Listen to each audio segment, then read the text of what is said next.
Les femmes en général n'osent se révolter que quand vraiment la goutte d'eau déborde.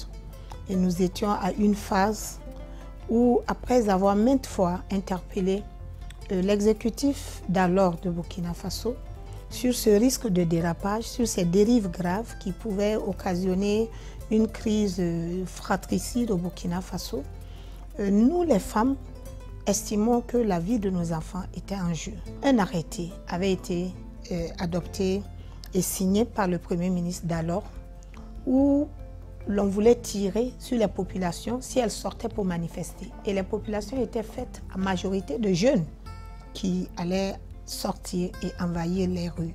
Et nous estimons, nous femmes, qu'il n'était pas possible et inadmissible que nous restons inactives alors que nous savions que nos enfants allaient mourir.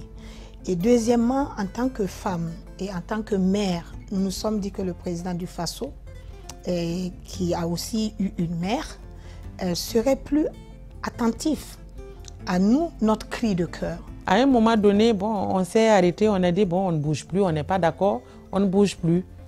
Soit vous fléchissez ou nous fléchissons, mais nous n'étions pas dans la position de fléchir. C'est quelqu'un d'autre qui devait fléchir.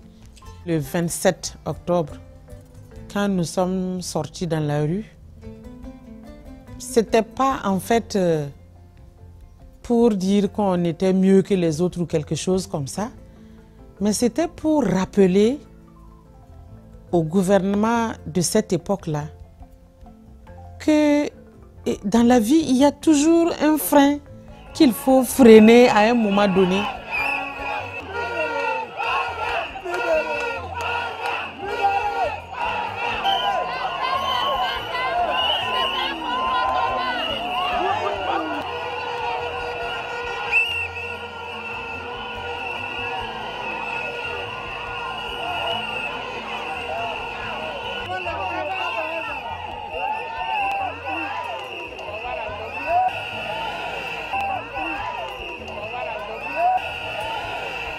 Nous avons décidé de sortir avec des spatules, parce que c'est avec les spatules que l'on fait le tau, qui est la pâte de maïs ou la pâte de mil, qui est notre plat principal au Burkina Faso et dans certaines contrées.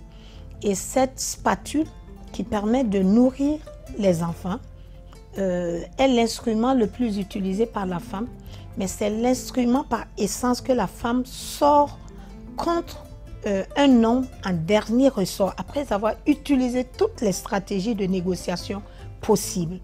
Alors, donc, nous, en prenant la spatule est un instrument de malédiction, il faut dire, et de mise en garde vraiment extrême. Certains croient qu'elle affaiblit la masculinité de l'homme, mais elle va au-delà. Dans la masculinité, c'est les pouvoirs, en fait, masculins. Ce n'est pas seulement sexuel, comme certains croient, parce qu'on dit ça te rend impuissant, mais ça te rend impuissant que ce soit spirituellement, mystiquement et tout dans la tradition. Et dans la tradition, on disait que quand on sort avec la spatule, l'homme est obligé d'aller refaire tout ce qu'il avait lié comme force spirituelle pour pouvoir revenir en force. Et donc, pour nous, c'est cette mise en garde qui pouvait nous permettre de faire comprendre aux autorités d'antan que la goutte avait plus que débordé et que quand une femme, et surtout plusieurs femmes, osent sortir la spatule pour dire ça suffit, ils auraient dû comprendre le message qu'on leur tendait.